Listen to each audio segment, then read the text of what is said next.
这个华航的专机为印度载回来129个人，今仔日透早到桃园机场。129个人当中，有114个是住伫印度到孟加拉的台湾人，另外还有15个人是伫台湾工作的外国人。其中有9个人讲有症头，马上就来采检，送病院来隔离。天未光，为印度德里转来到台湾的华航专机降落伫桃园机场，慢慢伫行。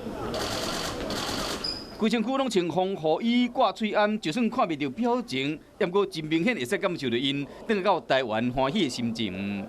当然很高兴啊！能到回到台湾，当然很高兴。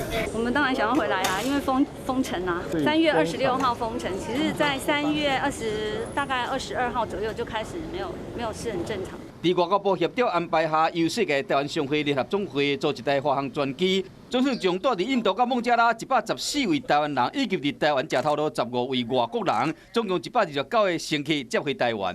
孟加拉包台小型飞机到德里，然后再转华航的班机回来。哦，那这样花很多钱哦。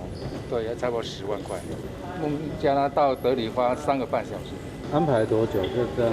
大概1个月吧，因为前后吧。有觉得说外交部有在协调？有啊，他们这次真的是帮了蛮大的忙，真的很感谢他们。